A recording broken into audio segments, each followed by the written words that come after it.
ওয়াসাল্লামের উপরে নাজিল হয়। নবী সাল্লাল্লাহু আলাইহি ওয়াসাল্লামের হিজরতের পূর্ব মুহূর্তে মাক্কি সূরা ৮৬টি এবং মাদানী সূরা ২৮টি। কিন্তু সবথেকে আশ্চর্যের বিষয় হলো রাসূলুল্লাহ যখন মক্কাতুল মুকাররমা থেকে হিজরত করে মদিনাতুল মুনাওয়ারার দিকে রওনা করলেন, তিনি সামনের দিকে যান আর পিছন ফিরে তাকান। সামনে যাচ্ছেন আর পিছন ফিরে তাকাচ্ছেন, ঠিক সামান্যতম বাইতুল্লাহর গিলাফ, সামান্য আফসা দেখা যায়। এই মুহূর্তে আল্লাহ রাব্বুল আলামিন সূরা কাসাসের পুরা সূরাটা আমার নবীর উপরে নাজিল করে দেয়। আর এখানে আল্লাহ তাআলা বলে দিলেন, হাবিব আমার, মক্কাতুল মুকাররমা থেকে মদিনাতুল মুনাওয়ারা ইয়াসরিফ আমি আপনাকে নিয়ে যাচ্ছি, তবে আমি আপনাকে আবার সসম্মানে আপনার জায়গায় ফিরিয়ে দিব। সুবহানাল্লাহ। আল্লাহ বলেছেন, ইন্নাল্লাহা লা ইখলিফুল মিআদ। আল্লাহ রাব্বুল আলামিন তার প্রতিশ্রুতির ব্যতিক্রম করে না আর করেনও নাই। নবীজি সাল্লাল্লাহু আলাইহি ওয়াসাল্লাম দাওয়াত দেওয়ার ফলশ্রুতিতে হিজরতের পূর্ব মুহূর্তে সাহাবায়ে কেরামদের অধিকাংশই বিভিন্ন দেশে, বিশেষ করে মদিনাতুল মুনাওয়ারাতে হিজরত করে চলে গেলেন। সাহাবায়ে কেরামদের ভিতরে হযরতে ওমর রাদিয়াল্লাহু তাআলা আনহু, আমর ইবনুল আস রাদিয়াল্লাহু তাআলা আনহু, আব্দুর রহমান ইবনে আউফ, আলী রাদিয়াল্লাহু তাআলা আনহু, এই কয়েকজন লোক শুধুমাত্র মদিনাতুল মুনাওয়ারাতে যাওয়ার আগ পর্যন্ত তারা শেষ মুহূর্তে মক্কাতুল মুকাররমায় আছে। এবং কি রাসূলুল্লাহ সাল্লাল্লাহু আলাইহি ওয়াসাল্লামের স্ত্রীরা যারা ছিল, আয়েশা রাদিয়াল্লাহু তাআলা আনহা, তিনি চলে গেছেন। শুধুমাত্র ৮ থেকে ৯ জন মানুষ মক্কাতুল মুকাররমাতে আছে। কাফের বেঈমানরা বুঝে নিয়েছেন যে ২-১ দিনের ভিতরে আল্লাহর নবীও তিনি মক্কাতুল মুকাররমা ছেড়ে অন্যত্র চলে যেতে পারেন। তাই তারা দারুন নাদওয়াতে ২৪ জন সদস্য বিশিষ্ট একটা বন্ধ দরওয়াজার ভিতরে, ঘরের ভিতরে তারা একটা পরামর্শ নিলেন। ওই ২৪ জনের একজন ছিল শয়তান। কে ছিল? একেবারে মুরব্বির সুরত করে তাকে জিজ্ঞেস করা হয়েছিল, আপনি কে? বলে, আনা শাইখুন নাস, আমি নজ দেশ থেকে আসছি। তার দাড়ি, চুল, পুরা জুব্বা পাগড়ি যা আছে সব সাদা। সম্ভবত কোনো ব্যক্তি যদি রাসূলুল্লাহর বিরুদ্ধে চক্রান্ত করে, শয়তান ছাড়া এখানে ভালো পরামর্শ দেওয়ার আর কেউ আছে? আবু জাহেল, আবু লাহাব, উকবা, শাইবা, ওয়ালিদ ইবনে মুগীরা, কাব বিন আশরাফ, বেশ কয়েকজন একত্রিত হওয়ার পরে তারা চিন্তা ভাবনা করলো যে মক্কাতুল মুকাররমা থেকে যারা হিজরত করে চলে গেছে তাদেরকে আমরা ফেরত আনবো না, তবে যারা আছে আমরা তাদেরকে যেতে দিব না। এখানে এক একজন এক এক রকমের পরামর্শ দিল। আবু জেহেল বলল যে মুহাম্মদকে আবার জেলখানার ভিতরে ঢুকানো হোক, নাউজুবিল্লাহ। এর কথার পরিপ্রেক্ষিতে কয়েকজন তার প্রতিক্রিয়া জানালেন। একজন দুইজন করে করে বিভিন্ন জনের বিভিন্ন মতামত দিলেন। শেষ পর্যন্ত যে মুরব্বী বসা, তার কাছে আবু জেহেল জানতে চাইলেন যে আপনি দি কোনো কথাবার্তা বলেন না, আপনি চুপ করে বসে আছেন। উনি একটু ভাব নিয়ে বললেন যে এখন তো সব যুবকেরাই করে, আমার এখানে কথা না বলাটাই উত্তম। তার মানে কি ওনার দাম একটু বাড়ায় নিলেন। শেষ মুহূর্তে তিনি পরামর্শ দিলেন, শোনো, আল্লাহর নবীকে দুনিয়া থেকে তোমরা যা করতে চাও এটা হবে না। আমার একটা পরামর্শ হলো, মুহাম্মদকে এখন সুযোগ আছে, তাকে দুনিয়া থেকে বিদায় করে দাও। আল্লাহ বলেছেন, ওয়াল্লাহু ইয়াসিমুকা মিনান নাস, আল্লাহর হাবিবকে পৃথিবীর কোনো মানুষ অনিশ্চিত করতে পারবে না, এটা আল্লাহ তাআলা ঘোষণা দিয়েছেন। নবীজিকে মারার পরামর্শ শয়তান ছাড়া কেউ দিতে পারে? কেউ দিতে পারে। অথচ যেদিন তারা পরামর্শ করছে আমার নবীকে মারবে, ওই দিনও আবু জেহেলের মতো লোকের সম্পত্তি আমার নবীর কাছে আমানত হিসাবে রেখে দিয়েছে। তাহলে তারা আমার নবীকে কতটা মহব্বত, মানে যারা নবীর বিরুদ্ধে বসেছেন তাদের প্রত্যেকের গহনা, স্বর্ণ, টাকা পয়সা যা আমার নবীর কাছে আমানত রেখে দিয়েছেন। কাফেররা আমার নবীকে এতটা বিশ্বাস করতেন। কিন্তু আমাদের ভিতরে আমরা যারা বিশ্বস্ত মানুষ, আমরা বাবা ছেলেকে বিশ্বাস করি না, ছেলে বাবাকে বিশ্বাস করে না। কারণ বিশ্বাস করার মতো কোনো পরিস্থিতি বর্তমানে নাই। আছে? আপনি বিদেশ থেকে টাকা পাঠিয়েছেন আপনার বাবার অ্যাকাউন্টে অথবা ভাইয়ের অ্যাকাউন্টে, আসার পরে দেখবেন যে ওর সব আছে, আপনার কিছুই নেই। এরকম কিছু কিছু পরিবারে আছে না নাই? শুধু কি সাধারণ মানুষ? বাংলাদেশে যত বড় বড় আলেম ওলামা আছে, একজন আর একজনের আমানতদারিতা রক্ষা করতে পারে না। আমরা শুধুমাত্র আছি কার কেমনে কিভাবে ক্ষতি করা যায় এই চিন্তা ভাবনা নিয়ে আছি। নবীজি সাল্লাল্লাহু আলাইহি ওয়াসাল্লাম তার ঘরের ভিতরে বাহিরের থেকে কি পরামর্শ হচ্ছে আল্লাহ রাব্বুল আলামিন তার নবীকে সব জানায় দিলেন। সুবহানাল্লাহ। একজন ওমর দাঁড়ালেন, নবী আমি কি আপনার সাথে হিজরতে যাব নাকি রাতে চলে যাব, কিভাবে যাব বলেন? নবীজি বললেন যে তোমার মতামত কি তুমি বলো। ওমর রাদিয়াল্লাহু তাআলা কোষবদ্ধ করে খোলা তরবারি নিয়ে নবীজিকে ডাক দিয়ে বলল, ইয়া রাসূলুল্লাহ, আপনার সমস্ত সাহাবী রাতের অন্ধকারে হিজরত করেছেন, কিন্তু আমি ওমর দিনে প্রকাশ্য দিবালোকে আমি হিজরতের জন্য রওনা করব, দেই কে আমারে ঠেকায়? সুবহানাল্লাহ বললেন না? ইন্নাশ শাইতানা খাওফুল ওমর। ওমর রাদিয়াল্লাহু তাআলা আনহু মক্কাতুল মুকাররমার যেই রাস্তা দিয়ে চলতেন, কিয়ামত পর্যন্ত ওই রাস্তায় শয়তান ঢোকার সম্ভাবনা নাই, এত ভয় পেতেন শয়তান। হযরত ওমর রাদিয়াল্লাহু তাআলা আনহু আল্লাহর নবীকে ডাক দিয়ে বলে, ইয়া রাসূলুল্লাহ, আপনার যত সাহাবী আছে সমস্ত সাহাবায়ে কেরাম তারা রাতের অন্ধকারে গোপনে হিজরত করার জন্য চলে গেছে, কিন্তু আমি কি করব আপনি একটু দেখেন। মক্কাতুল মুকাররমায় কাবায়ে হাতিমের পাশে দাঁড়ালেন। আবু জাহেল, আবু লাহাব, উতবা, শাইবা, ওয়ালিদ ইবনে মুগিরা তারা মক্কার অদূরে বসা। খোলা তরবারি হাতে নিয়ে তিনি বক্তব্য উঁচু করে ধরলেন, বললে শোনো, আমি ওমর খাত্তাবের ছেলে, এখন থেকে আমি হিজরতের জন্য মদিনাতুল মুনাওয়ারার দিকে রওনা করব। আমারে যদি কোনো ব্যক্তি আটকাতে চাও, সাহস থাকলে আমার সামনে আসো। কোন ব্যক্তি যদি তার স্ত্রীকে বিধবা বানাতে চায় তাহলে আসো। কোন ব্যক্তি যদি তার সন্তানকে এতিম করতে চায় আমার সামনে আসো। আল্লাহর নবীর সাহাবী হযরত ওমর রাদিয়াল্লাহু তাআলা আনহুকে আল্লাহ রাব্বুল আলামিন এত সুন্দর বডির স্ট্রাকচার দিয়েছিলেন। মক্কাতুল মুকাররমায় যিনি প্রথম আযান ওপেন করে দিয়েছিলেন তার নাম হযরতে ওমর। সুবহানাল্লাহ বলেন না? আবু লাহাব কয়, আবু জাহেল, তুমি তো সাহসী মানুষ, তুমি একটু যাও না, ওমর যে এত বড় দাম্ভিকতা নিয়ে কথা বলছে, তুমি যাও না। আবু জাহেল বলেছিল, ওই দিন আমার সাহস আছে, আমি রাসূলুল্লাহকে গালি দিতে পারি, কিন্তু ওমরের সামনে দাঁড়ানোর মতো ক্ষমতা আমার নাই। কারণ বাতিল, যে ব্যক্তির ভিতরে ঈমান নাই, কালেমা নাই, ও হাজারো থাকলে একজন মুসলমানের সামনে সে কিছুই নয়। ঠিক কিনা বলেন? আবু সুফিয়ানকে ডাক দিয়ে বলল, তুমি যাও। তিনি বললেন, কালেমা কবুল করার আগে হযরত ওমর রাদিয়াল্লাহু তাআলা আনহু আমার একটা থাপ্পড় দিছিল, আজকে 18 বছর এ পর্যন্ত আমি ওই থাপ্পড়ের আঘাত বলতে পারি নাই। হযরত ওমর রাদিয়াল্লাহু তাআলা আনহু চলে গেলেন। যাওয়ার আগে খালিদ বিন ওয়ালিদ রাদিয়াল্লাহু তাআলা আনহু তখন পর্যন্ত তিনি মুসলমান হন নাই।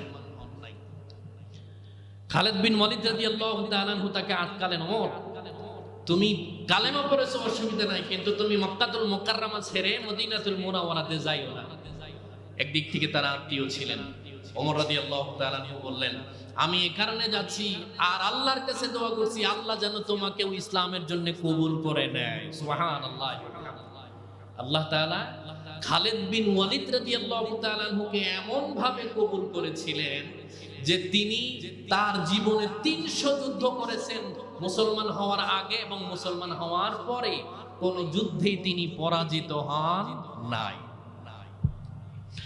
আল্লাহ রাব্বুল আলামিনের হাবিবের সাহাবী হযরত ওমর রাদিয়াল্লাহু তাআলা আনহু খালিদ বিন ওয়ালিদ রাদিয়াল্লাহু তাআলা আনহুকে প্রশ্ন করেছিল, ও খালিদ, তুমি যে হাজারো কাফের বেঈমানদের ভিতরে গিয়ে ঢোকো, তোমার কি জীবনের কোনো মায়া হয় না?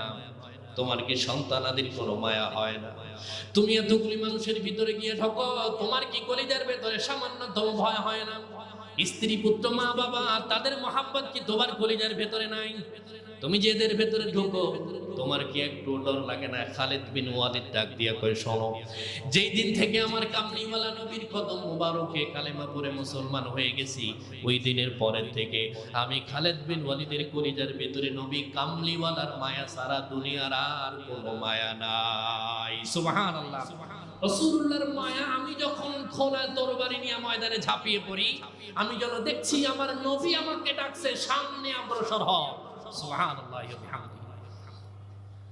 রাসূল সাল্লাল্লাহু আলাইহি ওয়াসাল্লামের মুহাব্বত, আজমত কোন ব্যক্তির কলিজার ভিতরে যদি থাকে, গোটা পৃথিবী বিপক্ষে গেলে আল্লাহ রাব্বুল আলামিন তাকে সাহায্য করবে।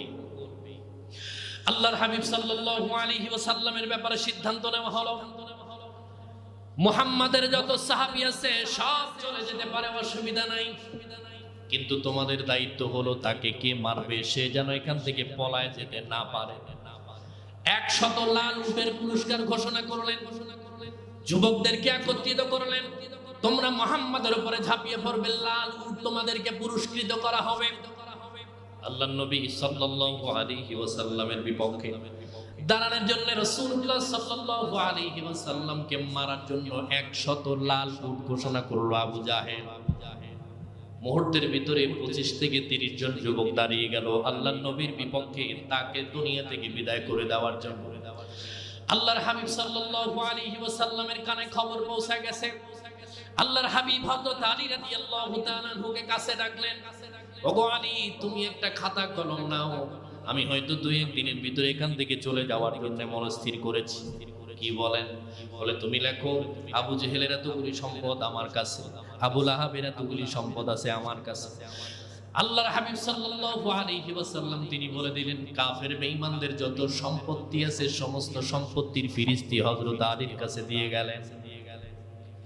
আর আলী রাদিয়াল্লাহু তাআলা আনহু আমার নবীকে এতটা মহব্বত করতেন, আল্লাহর হাবিবের বিছানার ভিতরে হযরত আলী রাদিয়াল্লাহু তাআলা আনহু রাতের বেলায় ঘুমালেন। কি কারণে? কাফেররা যখন ঘরের ভিতরে কোনো এক সময় যদি আল্লাহর হাবিবের উপরে আঘাত করে, ওই চাদরটা খোলার পরে যদি আলীর চেহারা দেখে, তাহলে কোনো কাফের আলীর উপরে আঘাত করবে না। সুবহানাল্লাহ। রাসূলুল্লাহ কৌশল শিখায় দিয়ে গেল যে আমি যখন যাব তুমি তখন চাদর মুড়ে দিয়ে আমার বিছানাতে শুবে। আলী রাদিয়াল্লাহু তাআলা একটা কথা বলেছিলেন, নবী, আমি শুধু শোয়ার জন্য নয়, আমি আপনার বিছানার সাথে আমার পিঠটা লাগানোর সৌভাগ্য এ কারণে হবে, কিয়ামতের দিন আল্লাহ রাব্বুল আলামিন আমার এই জিসিম, আমার এই বডিকে জাহান্নামে দেওয়ার কোনো সুযোগ নাই। কারণ রাহমাতুল লিল আলামিন যেই বিছানাতে ঘুমিয়েছেন, আমিও ঠিক একই বিছানাতে ঘুমিয়েছি। রাসূলুল্লাহ সাল্লাল্লাহু আলাইহি ওয়াসাল্লামের রওনক, তার বডির সুঘ্রাণ আমার বডিতে বইছে, অতএব আমার এই বডি জাহান্নামে যাওয়ার কোনো সুযোগ নাই। এই সৌভাগ্য কারা হয়? হাসান বসরি, ওমর ইবনে আব্দুল আজিজ, হাসান বসরি থেকে বর্ণিত। ওমর ইবনে আব্দুল আজিজের যখন জামা কাপড় কাচতেন, তিনি তখন হযরত হুসাইন রাদিয়াল্লাহু তাআলা আনহুর জামা তার কাপড়ের সাথে মিক্স করে ভিজাতেন। তাকে জিজ্ঞেস করা হলো, আপনি প্রেসিডেন্ট মানুষ, আপনি এই কাজ করেন কেন? তিনি বলছেন, আমি যতদিন পর্যন্ত তার জামার সাথে একত্রিত করে জামা কাচি, শুকানোর পরে যখন গায়ে দেই, পরবর্তী ময়লা হওয়া পর্যন্ত নবীজির গায়ের ঘ্রাণ আমি এই জামার ভেতরে পাই। সুবহানাল্লাহ বলেন না? রাসূল সাল্লাল্লাহু আলাইহি ওয়াসাল্লামের গায়ের ঘ্রাণ, নবীজির গায়ের কাপড় পৃথিবীর সমস্ত মানুষের নসিবে কি জোটে? কোন ব্যক্তি যদি এটা পায়, হ্যাঁ, রাসূলুল্লাহর গায়ের জামা পাওয়ার পরেও কিছু কিছু মানুষ জাহান্নামী হয়ে গেছে। আমরা যেমন আব্দুল্লাহ ইবনে উবাই ইবনে সুলুলের ব্যাপারে জানি।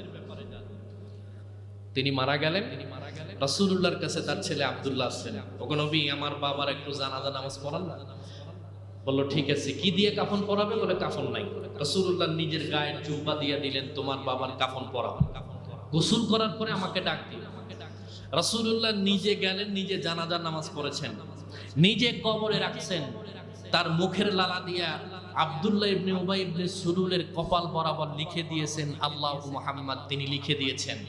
কিন্তু আল্লাহর হাবিব সাল্লাল্লাহু আলাইহি ওয়াসাল্লাম কবর থেকে ওঠার পরে তিনি যখন আব্দুল্লাহ ইবনে উবাইয়ের জন্য দোয়া করবেন, আল্লাহ রাব্বুল আলামিন লাম তাকিদ দিয়ে বললেন, লা তুসাল্লি আলা আহাদিন মিনহুম মাতা আবাদান আলা তাকুম আলা কবরি। আল্লাহ রাব্বুল আলামিন বলে দিলেন, খবরদার তুমি বেঈমানের জন্য আব্দুল্লাহ ইবনে উবাই ইবনে সুলুলের জন্য দোয়া করবে না। অথচ নবীজির জামা, নবীজি নিজে কাফন পরিয়েছেন, নিজে জানাজা পরিয়েছেন, নিজে কবরস্থ করছেন। এরপরে আল্লাহ বললেন যে ইস্তাগফির লাহুম আও লা তাস্তাগফির লাহুম ইন তাস্তাগফির লাহুম ৭০ মাররা। আল্লাহ রাব্বুল আলামিন বলল, ও হাবিব আমার, তুমি যদি তার জন্য ৭০ বারও দোয়া করো, এরপরে আমি তাকে জাহান্নামে লিপিবদ্ধ করে রেখেছি। ইন্নাল মুনাফিকিনা ফিদ দারকিল আসফালি মিনান নার। আল্লাহ রাব্বুল আলামিন বলেছেন এই মুনাফিক জাহান্নামের অতল গহ্বরে নিমজ্জিত হবে। এই জন্য নবীজির জামা মোবারক পরলেই সে ব্যক্তি জান্নাতে যাবে এমনটা নয়। সে ব্যক্তি জামা রাসূলুল্লাহ ঠিকই পরেছিলেন, কিন্তু তার মন মানসিকতা, অর্থ সম্পদ সব ছিল ইহুদি এবং কাফেরদের জন্য। শুধুমাত্র চোখের পানি আর নামাজ ছিল আমার নবীর পিছনে। নাউজুবিল্লাহ, জোরে বলেন না। হযরত আলী রাদিয়াল্লাহু তাআলা আনহু রাসূলুল্লাহ সাল্লাল্লাহু আলাইহি ওয়াসাল্লামকে বললেন, নবী, আমি এখানে শোয়ার জন্য না, এখানে যদি আমি শহীদ হতে পারি, আল্লাহর হাবিব সাল্লাল্লাহু আলাইহি ওয়াসাল্লামের জন্য আমি আমার জীবন দিয়েছি, কিয়ামতের দিন আমি আমার আল্লাহকে বলতে পারবো এই কথা, আপনি চলে যেতে পারেন। আবু বকর রাদিয়াল্লাহু তাআলা আনহু আল্লাহর নবীকে ডাক দিয়ে বলে, নবী, সকলেই মোটামুটি চলে গেছে, আমি কি যাব না? রাসূল সাল্লাল্লাহু আলাইহি ওয়াসাল্লাম বললেন, আবু বকর, মক্কাতুল মুকাররমা থেকে আমি মদিনাতে কি একা যাব না তোমাকে সাথে নিয়ে যাব? আবু বকর রাদিয়াল্লাহু তাআলা বুঝে নিয়েছেন যে রাসূল সাল্লাল্লাহু আলাইহি ওয়াসাল্লাম তাকে হিজরতের সাথী করে মদিনাতুল মুনাওয়ারার দিকে রওনা করবেন। তিনি এই কথা শোনার পরে দুইটা উট ক্রয় করলেন। ওই উট দুইটা একজন অমুসলিমকে লালন পালন করার দায়িত্ব দিয়ে দিলেন, যে ব্যক্তি নবীজি এবং সাহাবায়ে কেরামদের বিশ্বস্ত মানুষ। দুইটা কারণে দিয়েছিলেন। এক নাম্বার, তিনি নবীজি কালেমা পড়েন নাই, কিন্তু রাসূলুল্লাহর বিরুদ্ধে কোথায় কি চক্রান্ত হচ্ছে ওই অমুসলিম নবীজিকে এসে বলে দিতেন। সুবহানাল্লাহ বলেন না। আর দুই নাম্বার হচ্ছে, মদিনাতুল মুনাওয়ারায় যাওয়ার সমস্ত রাস্তা এই ব্যক্তির মুখস্থ আছে। কোন রোডে গেলে নিরাপদে মদিনাতুল মুনাওয়ারাতে পৌঁছাতে পারবে, ওই জন্য এই ব্যক্তিকে রাসূল সাল্লাল্লাহু আলাইহি ওয়াসাল্লামের পক্ষ থেকে দুইটা উট দেওয়া হয় যে তোমরা আমাকে কি রাস্তা বাতায় দিবে, আমরা রওনা করব। রাসূলুল্লাহ যাওয়ার আগের দিন রাতের বেলায় ঘুমালেন, সামান্য অন্ধকার হয়ে গেছে এসার পর। তিনি একটু জাগ্রত হওয়ার পরে দরওয়াজা খোলার পরে দেখলেন চতুর্পাশে যুবক তরতাজা হাতের ভেতরে খোলা তরবারি নিয়ে দাঁড়িয়ে আছে। চন্দ্রের আলো তরবারির উপরে পড়ার পরে ওর তাজাল্লি রাসূলুল্লাহর চেহারার উপরে পড়ে গেছে। নবীজি বললেন, তোমরা কারা? তিনি বলল, আমাদেরকে আবু জেহেল, আবু লাহাব, উকবা, শাইবা, ওয়ালিদ ইবনে মুগিরা তারা আমাদেরকে পাঠিয়েছেন। কেন? আপনি কি কারণে এখান থেকে হিজরত করে যাবেন? আপনার মাথা সের মোবারক যে ব্যক্তি নিয়ে দিতে পারবে, আবু জেহেল 100 উট ঘোষণা পুরস্কার করেছেন। সুবহানাল্লাহ, নাউজুবিল্লাহ বলেন না। পৃথিবীতে এমন কিছু সাহাবী ছিল রাসূলুল্লাহর জন্য তার গোটা জিন্দেগিতে শেষ করে দিয়েছেন, কিন্তু নবীজির কদম মোবারক তারা ছাড়ে নাই। রাসূলুল্লাহর পালক পুত্র যায়েদ রাদিয়াল্লাহু তাআলা ছোট্টবেলায় 7 থেকে 8 বছর বয়সে হারিয়ে গেছে। তার চাচা হজ করার সময় আসার পরে দেখা যায় যায়েদ অনেক বড় হয়ে গেছে। তিনি বলল যে তোমার বাবার নাম এই যায়েদ ইবনে হারেস, হ্যাঁ। তোমার মায়ের নাম এই, বলে হ্যাঁ। তুমি কি আমাকে চেনো? চোখ তুলে তাকানোর পরে বলল যে আমি আপনাকে চিনি, আপনি আমার চাচা। নিয়ে বলল, তুমি কার কাছে থাকো? বলে, এই মক্কাতুল মুকাররমায় মুহাম্মাদুর রাসূলুল্লাহর বাড়িতে আমি থাকি। চাচা ডাক দিয়া বলে, ও যায়েদ, তুমি চলো আমার বাড়িতে, তোমার বাবা তোমার জন্য কাঁদতে অস্থির হয়ে গেছে। তোমার মায়ের চোখ দিয়ে পানি পড়তে পড়তে তোমার মায়ের চোখ পর্যন্ত অন্ধ হয়ে গেছে, চোখে দেখে না। তুমি একটু রওনা করো আমার সাথে যাই। তিনি বলল, আমি তো একা যেতে পারবো না, আমার মনি মুহাম্মাদুর রাসূলুল্লাহর কাছে চল। চলে গেলেন। আল্লাহর হাবিবকে ডাক দিয়া বলল, ইয়া রাসূলুল্লাহ, ছোট্টবেলার এই বালক যায়েদ রাদিয়াল্লাহু তাআলা আনহু তিনি হারিয়ে এই জায়গাতে এসেছেন। আমরা শুনলাম আপনার বাড়িতে নাকি তিনি থাকেন। বলে, হ্যাঁ। আপনি আমার সাথে হজের পরে আমার সাথে আমাদের সন্তানকে দিয়ে দেন, আমি নিয়ে যাব। যায়েদ রাদিয়াল্লাহু তাআলা আনহুকে আল্লাহর হাবিব পাশে বসালেন, তার চাচাকেও পাশে বসালেন। ডাক দিয়ে বলে, যায়েদ শোনো, তুমি বলো তো, তুমি যদি তোমার চাচার সাথে যেতে চাও আমার কোনো আপত্তি নাই, আর যদি যেতে না চাও আমার কাছে থাকলেও আমার কোনো আপত্তি নাই। কি করবা তুমি, সিদ্ধান্ত নাও। হযরতে যায়েদ রাদিয়াল্লাহু তাআলা আনহু মাথা নিচু করে দিয়া মনে মনে চিন্তা করে যে এই ঘরের ভেতরে আছি, এই ঘরের ভেতরে আল্লাহর কোরআন নাজিল হয়, যেই ঘরের ভেতরে খানা খাই ফাতেমা রাদিয়াল্লাহু তাআলা আনহা মাঝে মধ্যে রান্না করে দেয়, আমি ইমাম হাসান এবং হোসাইন রাদিয়াল্লাহু তাআলা আনহুর সাথে একই বিছানায় ঘুমাই। তিনি আল্লাহর নবীর যেভাবে সম্মান পায়, আমিও আল্লাহর নবীর মহাব্বত ঠিক একই রকমের পাই। বাবাকে চাচাকে ডাক দিয়ে বলে, চাচা, যেই ঘরের ভেতরে আছি এই ঘরে রাহমাতুল লিল আলামিন থাকে, এই ঘরের ভেতরে কোরআন নাজিল হয়, জিবরাইল আলাইহিস সালাম আগমন করে। চাচাকে স্পষ্ট ভাষায় ডাক দিয়ে বলে, চাচা, তুমি আমার চাচা হতে পারো, আমার মা বাবাকে জানায় দিও যেই ঘরে আছি এই ঘর শুধু রহমতের ঘর নয়, এটা জান্নাতি ঘর। তুমি আমার মা বাবাকে বলে দিও আমি আল্লাহর নবীর কদম মোবারক ছেড়ে যেতে চাই না। সুবহানাল্লাহ। রাসূলুল্লাহ যায়েদের হাত মোবারক ধরলেন, মাতাফরত অবস্থায় সমস্ত হাজী সাহেবদের সামনে বলল, তোমরা শোনো, আমার জায়েদকে তোমরা কেউ আর গোলাম বলে ডাকবা না, আজকের পরের থেকে আমার জায়েদকে তোমরা মুহাম্মাদের ছেলে বলে ডাকবা। সুবহানাল্লাহ বলেন না। রাসূলুল্লাহর পরিবারের লোক হওয়া কি চারটিখানি কথা? কথা কেন কেন? আহলে বায়াতের মুহাব্বত, রাসূল সাল্লাল্লাহু আলাইহি ওয়াসাল্লামের সাহাবায়ে কেরামদের মর্যাদা এবং তার ঘরের ভেতরে থাকার মর্যাদা একরকম নয়। যেখানে কোরআন নাজিল হচ্ছে রাসূলুল্লাহ পাশে বসা, হযরতে যায়েদ রাদিয়াল্লাহু তাআলা আনহু পাশেই বসা। নবীজি সাল্লাল্লাহু আলাইহি ওয়াসাল্লাম তাদেরকে বললেন, তোমরা কারা? তারা বলল, আমি সুফিয়ানের আত্মীয়, আবু জাহেলের আত্মীয়, উকবা, শাইবা, ওয়ালিদ ইবনে মুগীরা, তার ভেতরে তারা আপন দুই জামাই উতবা আর উতাইবা, আবু লাহাবের দুই ছেলেও আছে। রাসূল সাল্লাল্লাহু আলাইহি ওয়াসাল্লাম কোনো বিচলিত হন নাই। আমরা সামান্য একটু বিপদ আপদে পড়লে সাহায্য চাইতে হবে কার কাছে? কিন্তু আমরা ছোট বিপদে পড়লে আগে বন্ধুর কাছে বলি যে আমি তো এই বিপদে পড়ছি, কি করব? আপনি যখন কারো দ্বারস্থ হবেন, আল্লাহ বলে তুই পেরেশানির ভিতরে থাক, আমি পেরেশানি দূর করতে চাই না। হাত পাতার স্বভাব অনেকের আছে, মানে নিজের অনেক কিছু আছে কিন্তু এরপরে হাত পাতে। আমরা মাঝে মধ্যে ফেসবুকে ভিক্ষুকরে দিয়ে ডাকাতে ভিক্ষা করে, কিন্তু 2-3 তালা বাড়ি আছে না? নবীজি সাল্লাল্লাহু আলাইহি ওয়াসাল্লাম বলেছেন, কোন ব্যক্তি যদি তার অর্থকরী থাকার পরে হাত পাতে, আল্লাহ কয় আমি তার অভাবের সমস্ত দরজা খুলে দেই। মানে তুই একদিক দিয়ে কামাই করবি আর 10 দিক দিয়ে চলে যাবে। এই জন্য তাওয়াক্কুল হবে কেবলমাত্র কার উপরে? আল্লাহ রাব্বুল আলামিন। চতুর্দিক থেকে কাফেররা আমার নবীকে ঘিরে রেখেছেন। আবু বকর রাদিয়াল্লাহু তাআলা আনহু নাই, তিনি তো তার বাড়িতে। রাসূলুল্লাহ সাল্লাল্লাহু আলাইহি ওয়াসাল্লাম সামনের দিকে নজর করে দেখলেন, তার কাছে এমন এক লোক দাঁড়িয়ে আছে যে ব্যক্তি রাসূলুল্লাহর কাছাকাছি সব সময় ছিলেন। নবীজি সাল্লাল্লাহু আলাইহি ওয়াসাল্লাম তার দিকে ইশারা করে বলল, আমি তোমাকে মক্কায় কোনো এক কাজে সহযোগিতা করেছিলাম, তুমি আমাকে চিনো? তিনি তার খোলা তরবারি ফেলে দিয়ে চলে গেলেন। রাসূলুল্লাহ সাল্লাল্লাহু আলাইহি ওয়াসাল্লাম বললেন, তুমি তাহলে এই দলে নয়, তোমাকে জোর করে নিয়ে আসছে। সমস্ত কাফের বেঈমানরা রাসূলুল্লাহর উপরে আঘাত করবে, ঠিক পূর্ব মুহূর্তে আল্লাহ রাব্বুল আলামিন বললেন, ওয়ামা রামাইতা ইদ রামাইতা ওয়ালাকিন্নাল্লাহা রামা। আল্লাহ রাব্বুল আলামিনের হাবিব হাতের ভিতরে মুষ্টিবদ্ধ করে কিছু বালু নিলেন, শুধুমাত্র তিনি ছিটায় দিয়েছিলেন, কিন্তু প্রত্যেক কাফেরের চোখে দেওয়ার দায়িত্ব ছিল কার? আল্লাহ রাব্বুল আলামিন। মুসা আলাইহিস সালামের লাঠি কি রাস্তা তৈরি করতে পেরেছে? না, আল্লাহ করে দিয়েছে। আল্লাহ করে ফাদরিব বিআসাকাল বাহর।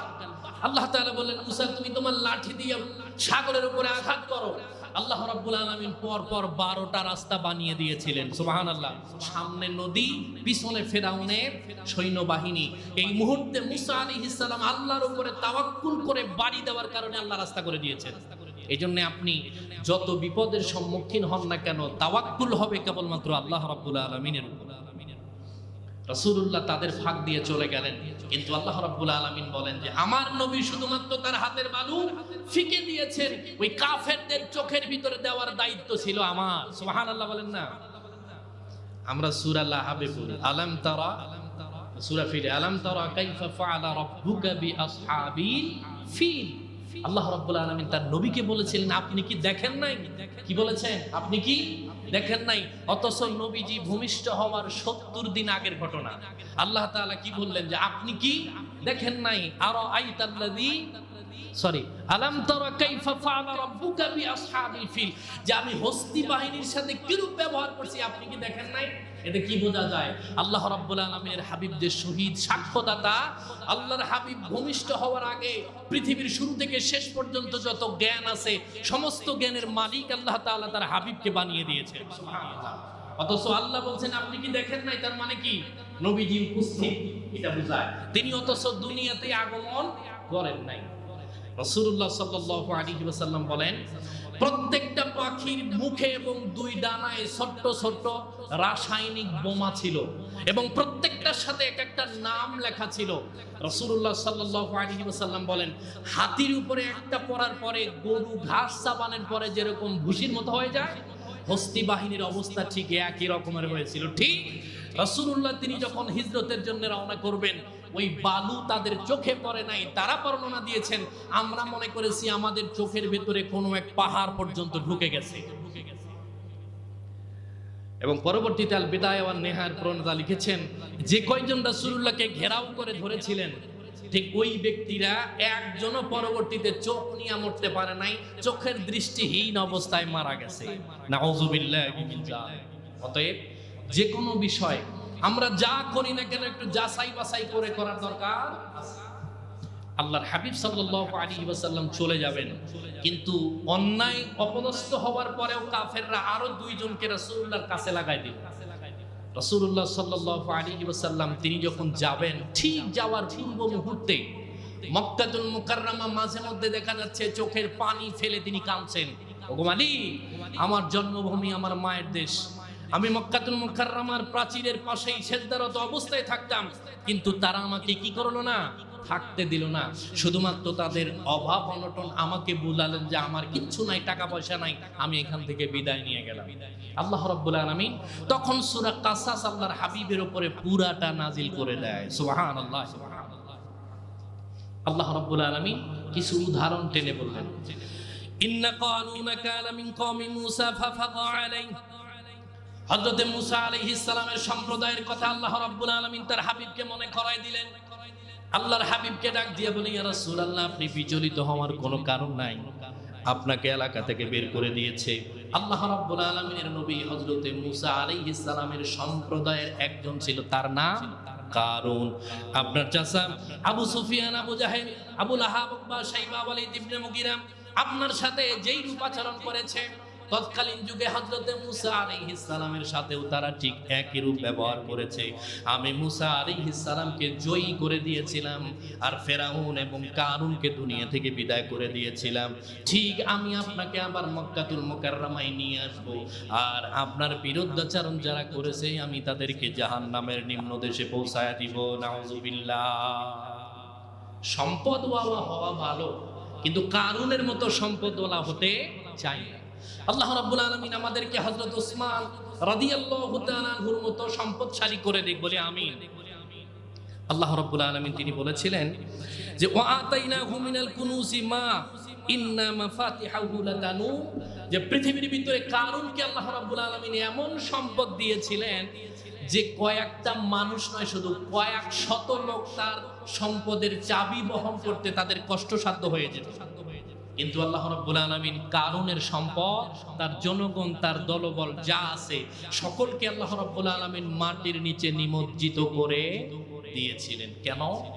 রাসূলুল্লাহ সাল্লাল্লাহু আলাইহি ওয়াসাল্লামের কাছে খাব্বাব, খুবাইব, এই দুইজন সাহাবী যখন আসতো, কাফের বেঈমানরা রাসূলুল্লাহর কাছ থেকে সরে যেতেন, বলতো যে তুমি এমন এমন মানুষের সাথে ঘোরো যাদের সাথে আমার স্ট্যাটাসে যায় না। আমাদের ভিতরে এমন মানুষ আছে না নাই? আমি যদি প্রাইভেট কারের মালিক হই, দেখবেন ড্রাইভারের সাথে খেতে চায় না, এমন আছে না? আপনি মানুষ ঠিকই, কিন্তু আসলে প্রকৃতপক্ষে ঈমানদার হতে পারেন নাই। রাসূল সাল্লাল্লাহু আলাইহি ওয়াসাল্লামের গোলাম হযরত বেলাল রাদিয়াল্লাহু তাআলা আনহু, যায়েদ রাদিয়াল্লাহু তাআলা আনহু, আনাস রাদিয়াল্লাহু তাআলা আনহু, তাদের সাথে নবীজি এমনি ভাবে চলাফেরা করতেন, কেউ বলতে পারতো না যে কোনটা খাদেম আর কোনটা মালিক। কিন্তু আমাদের ভিতরে শ্রেণী বিন্যাস আছে না নাই? আপনি এখান থেকে কোন এক হোটেলে খাইতে গেছেন ফ্যামিলি সহ, পুরা ফ্যামিলি দেখবেন উপর তালা খাচ্ছে, ড্রাইভারকে বলে তুমি গাড়িতে বসো, এরকম আছে না নাই? আবার কাজের মেয়ে নিয়ে গেছেন একসাথে, কাজের মেয়েকে পাশে বসায় রেখে নিজেরা খাচ্ছে। আপনি শিক্ষিত হতে পেরেছেন কিন্তু প্রকৃতপক্ষে মানুষ হতে পারেন। আমরা তার একটা বাস্তব প্রতিফলন দেখছি কয়েকদিন আগে ঢাকাতে, দেখেন নাই? বিমানের এমডি একটা ছোট্ট মেয়েকে খুন্তির দাগ কতগুলি পোড়াইছে, তার গোটা বডিটা একেবারে আগুনে ঝলসায় দেওয়ার মতো হয়ে গেছে। তিনি শিক্ষিত, আসলে কি তিনি মানুষ হতে পেরেছেন? কথা বলে কেন? মানুষ হওয়ার সম্ভাবনা আছে? নাই।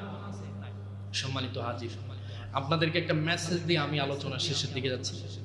গত কয়েকদিন আগে ফরিদপুরের নুরা পাগলাকে কবর থেকে তুলে পোড়া দিছিল, তাই না? আমরা এর প্রতিবাদ করেছি এবং তার মতামতের বিরোধিতাও আমরা করছি। কিন্তু আপনারা জানেন কিনা, গত মঙ্গলবারে ঠিকই ওই ফরিদপুর থেকে 2 জন ইমাম সাহেব ধরা পড়েছেন যারা খ্রিস্টান। তারা কি খ্রিস্টান? তাদের হাতের ভিতরে ট্যাটু আঁকা, এখানে